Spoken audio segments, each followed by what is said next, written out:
week. Now, the Nigerian banking sector reporting season drew to a close today as the new quarter begins with results received from Access Bank, FBN Holdings, UBA, WEMA Bank, JAIZ Bank, and others in the past few days. Joining me to chat to the focus of some of the big banks in their frontier African expansion is Joshua Odebisi, banking research analyst at Vetiva Capital Management. Good evening, Joshua. Welcome to the show. First, what are your insights into these final results for the banking sector, in particular from UBA and Access Bank? We're just going to show the numbers in a short while. But what are your views?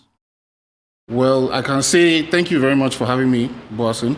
I can say that Access Bank did quite well, although their final provisions figure was quite alarming, 62 billion thereabouts in total provisions, loan loss provisions for the year 2020. But overall, they did grow profits to over 100 billion. They did about 106 billion. UBA too were impressive, but I think Access Bank, coming from where they were in 2019, in terms of dividend payouts, they were the more impressive bank, giving out a total of 55 kobo.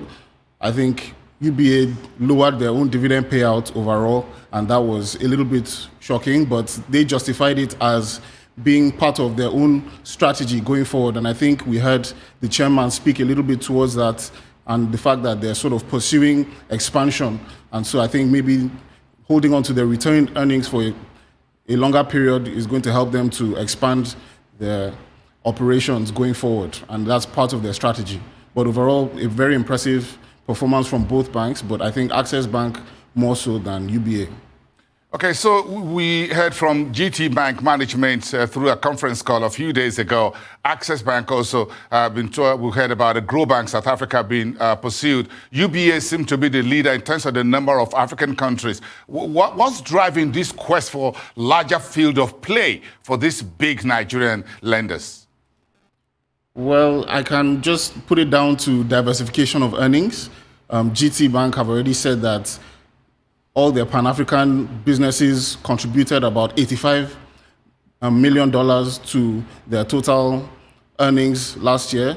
And this year, they're targeting about $100 million from their Pan-African business. I think this speaks very much to the strategy of Access Bank and UBA, because the more African countries you're in, the more operations you have, the more diversified your earnings, and the more you're able to cross-sell and essentially create a wider ecosystem for your operations and drive down costs.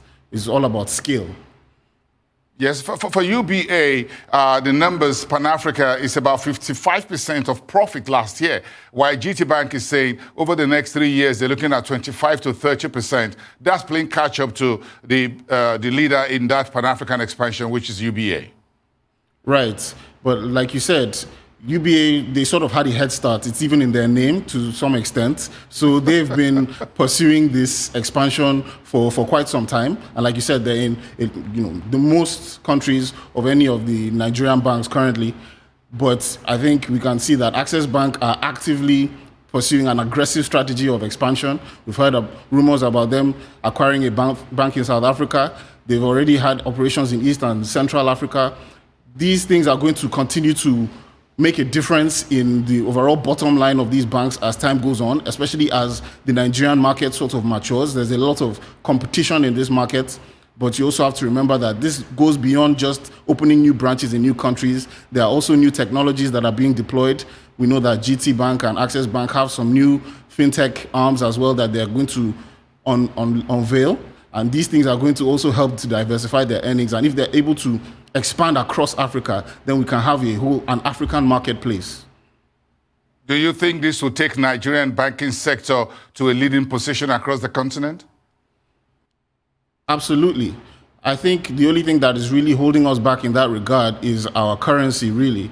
But other than that, in terms of size, in terms of the number of customers that we have, in terms of the number of transactions that we have, if our economy was growing at a faster pace and our middle class was expanding at a quicker rate, I think that these banks would already be at number one. But of course, because our currency is so weak, the South African banks are still in the lead, some Eastern African banks as well, and of course, the Northern African banks who have access to the Middle East and to a lot of dollars. That's really what is separating us from being number one. right now. Yeah, so moving forward, Joshua, what are you watching in the banks under your coverage at Vetiva Capital? You're watching FBN Holdings as well. Is that under your radar? Oh, yes, absolutely. So I think we can be a little bit impressed with FBN as well. They also announced their dividend payouts and they sort of increased it from last year. Obviously, there were a few doubts about whether or not they were going to hold on to a significant portion of their retained earnings or if they were going to give their investors a bit of a break and increase their dividend payout, and they went with the latter. I think overall, we're still hoping to see a little bit more efficiency from them and for them to raise their profitability to be really amongst the tier one players like your Zenith and your GT, and to a lesser extent, your Access Bank and UBA. And when you look at the dividend, Joshua, just say thank you. For UBA, 52 kobo, for Access Bank, a total of 80 kobo, and for FBN Holdings, 45 kobo. Well, when you look at their assets, their total assets, you see that, First Bank, I think, will be number 3 right now after Access and Zenith in terms of total assets. In terms of profitability, they're still not quite there yet.